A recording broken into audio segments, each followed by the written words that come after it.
గట్టలో రా కదలిరా సభలో చంద్రబాబు మాట్లాడుతున్నారు. లైవ్ లో చూద్దాం. తప్పదు తమ్ముళ్ళు ఆడబిడ్డలని చెప్పా, జ్ఞాపకం ఉందా మీకు? చెప్పానా లేదా? చెప్పుంటే చెల్లిపోయేకెత్తండి.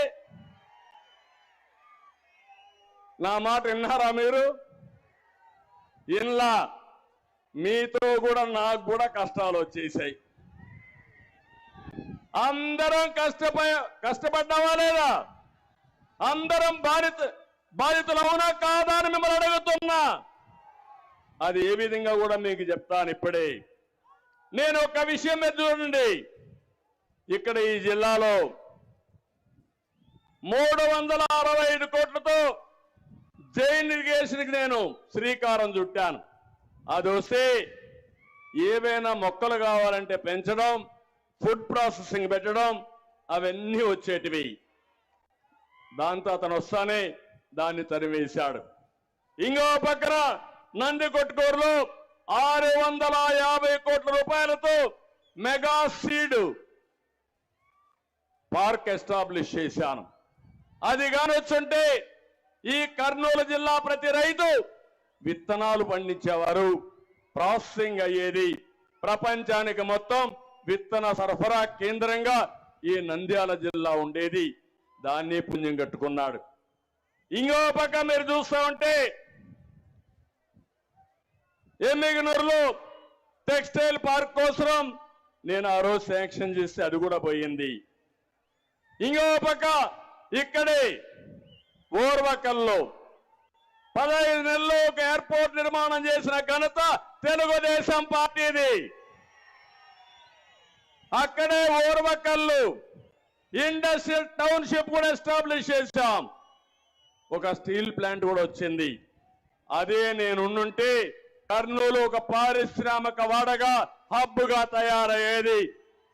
ఈరోజు మా తమ్ముళ్ళు మెగా డిఎస్సి కావాలి అని మా తమ్ముడు ప్లే కార్డు పెట్టుకొని వచ్చాడు. ఆ విషయం కూడా నేను మాట్లాడతా. ఇంకో పక్క ఇక్కడనే 6000 మెగావాట్లతో సోలార్ పార్క్ ఎస్టాబ్లిష్ చేశాను. అది ప్రపంచంలోనే అతిపెద్ద సోలార్ పార్క్ ఇది. ఈ సోలార్ పార్క్ వల్ల కరెంటు ఛార్జీలు తగ్గుతాయి. దానివల్ల ఈ ప్రాంతం సస్యశ్యామలం అవుతుందనే ఉద్దేశంతో దీనికి నేను శ్రీకారం చుట్టాను. అక్కడే ఆగిపోయే పరిస్థితి వచ్చింది. నేనెప్పుడు కూడా దూరదృష్టితో ఆలోచిస్తాను, ఒక విజన్తో ముందుకు పోతాను. జగన్మోహన్ రెడ్డి ఎప్పుడు కూడా ఒక పాయిజన్ మారిగా, ఒక స్నేక్ మారిగా ఇతను ప్రతి ఒక్కరిని కుట్టి మీ జీవితాలతో ఆడుకునే పరిస్థితి. మనం రాయలసీమకు వద్దాం. నేను అడుగుతున్నా, ఈ రాయలసీమకు అన్ని వనరులు ఉన్నాయి. నేను కూడా ఈ రాయలసీమలోనే పుట్టా, చిత్తూరులో పుట్టా. ఇది నాకు గర్వ కారణం. ఒకప్పుడు రాయలసీమ రతనాల సీమ, తర్వాత రాయలసీమ రాళ్ల సీమగా తయారు చేశారు. ఏంటి ఇక్కడ తక్కువ? మనకు అన్ని వనరులు ఉన్నాయి. ఈరోజు ఒక విషయం చూడండి, మొట్టమొదటిసారిగా రాయలసీమకు న్యాయం చేసిన వ్యక్తి రాళ్ల సీమ కాదు, ఇది రతనాల సీమకు నాంది పలకాలని ఇరిగేషన్కు ప్రాధాన్యత ఇచ్చిన ఏకైక నాయకుడు నందమూరి తారక రామారావు గారు. ఆ మహాయుగ పురుషుడిని మనం ఆలోచించుకోవాల్సిన అవసరం ఉంది. ఆ రోజు కృష్ణా జలాలు రాయలసీమ కొద్దిగానే వచ్చేటివి, కానీ మిగులు జలాలన్నీ రాయలసీమకు తేవాలని, తెలుగు గంగా చెన్నైకి నీళ్లు పోవాలంటే నా రాయలసీమకు ఇచ్చిన తర్వాతని చెన్నైకి పోతాయని కాలువలు ఏర్పాటు చేసిన వ్యక్తి నందమూరి తారక రామారావు గారు అని చెప్పి నేను మీకు తెలియజేస్తున్నా. అక్కడి నుంచి మీరు చూస్తే ఇప్పుడు ఒకే ఒక విషయం మీరు గుర్తుపెట్టుకోవాలి, రాయలసీమకు నీళ్లుంటే రత్నాలు పండుతాయి, హార్టికల్చర్ హబ్గా తయారవుతుంది. అదే సమయంలో బాగా చదివిస్తే ఈ పిల్లలు ప్రపంచాన్ని జయించే శక్తి మన పిల్లలకుంది. దాని తర్వాత ఎక్కడికక్కడ ఇండస్ట్రీస్ తెస్తే వేరే ప్రాంతానికి పోవాల్సిన అవసరంలా ఇక్కడే ఉద్యోగాలు వస్తాయి. నేను ఒకటే హామీ ఇస్తున్నా, మళ్ళీ మన పిల్లలకు ఉద్యోగాలు మన ఊర్లో చేసే విధంగా, అవసరమైతే బయట వాళ్ళు వచ్చి ఇక్కడ ఉద్యోగాలు చేసే విధంగా నేను తయారు చేస్తా. రాయలసీమకు ఇంకొక అడ్వాంటేజ్ ఉంది. ఒక పక్క బెంగళూరు, అనంతపూర్కి దగ్గర, కర్నూలు, హైదరాబాద్ దగ్గర, ఇంకో పక్క చెన్నైకి దగ్గరగా సత్తివేడు ఉంటుంది, చిత్తూరు జిల్లా ఉంటుంది. ఈ గాని ఉపయోగించుకుంటే ఎక్కడికో వెళ్ళిపోతాం. నేను ఆ రోజు ఆలోచించాను, ఇంకో పక్క ఏదైతే రోడ్లు, మౌలిక సదుపాయాలు, ఈరోజు ఈ రోడ్లు ఉన్నాయి. ఒకప్పుడు మీ ఊరికి రావాలంటే రోడ్డు కూడా సరిగా ఉండేది కాదు. ఈరోజు మీరు చూస్తున్నారు, నేషనల్ హైవేస్ వచ్చాయి, విమానాశ్రయాలు వచ్చాయి.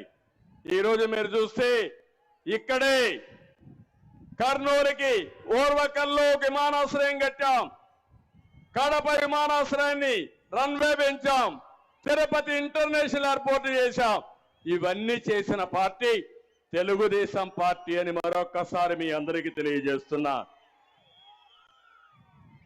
ఇంకో పక్క ఇరిగేషన్ మీరు ఒకసారి చూస్తే, నేను వచ్చిన తర్వాత ముచ్చుమర్రి, సిద్ధాపురం, పులకుర్తి, గోరకల్లు ఇవన్నీ పూర్తి చేశాం.